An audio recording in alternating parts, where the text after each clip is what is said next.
Mark Aaron. Okay, before we begin, let me just get this out of the way. Everyone always asks me why. Why do you use? Why did you start? It can happen for a lot of reasons. Like for some people, it can be as simple as they go in for dental surgery, get prescribed Percocet, and then things escalate. As they tend to do when heroin is involved.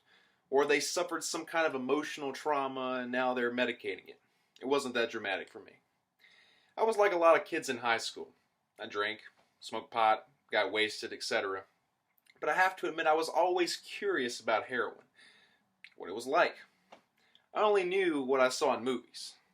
Once I graduated though, my drinking started to pick up as did my other drug use, so I decided to move down to North Carolina to get away from the crowd I was running with. But then things only got exponentially worse. I started smoking crack, shooting coke, the works. So once my drug-dealing landlord put a bounty on my head for borrowing $100, I figured it might be a good time to come back home, to glorious Cleveland, Ohio. And I got clean. Stayed clean. No alcohol, no drugs, no nothing. For 9 months.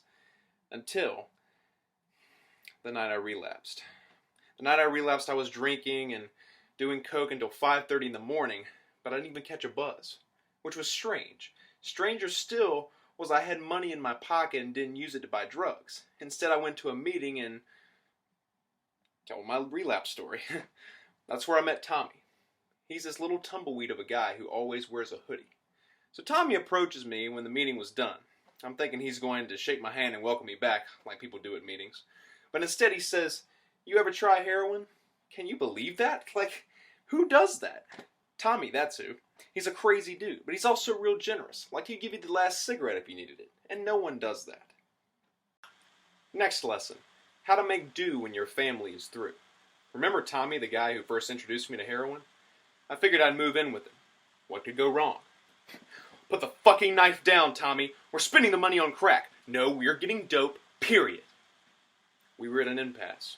"I've been supporting your ass for months, and now that you got some money, you're taking care of us. So put the knife down, stop being selfish, and get us some fucking dope." He didn't see it my way. So before you knew it, we start wailing on each other. Our fight literally moves into the elevator where we beat on each other between floors until we reach the ground. He kicks me fucking hard in the shin and I rip his gold chain off his neck. That just sets him off. Like this dude literally pulls a knife on me, but he gets mad for me breaking his chain. I mean, what the fuck? Crackheads are crazy, just for the record. Finally, he breaks free and runs into the parking garage. I chase after him. The girl working there tells us we better get gone before she calls the cops on us. Say no more. I can only imagine what we must have looked like. Well, at some point in that fight, I think it was between the second and third floors, his face broke my hand. Bone never healed correctly. See?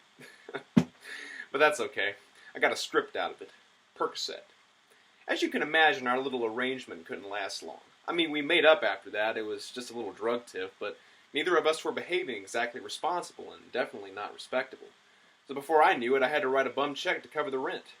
It was only a matter of time before our landlord would evict us. But the real problem was not our housing situation. It was that we were stone cold broke and out of dough. Thank you.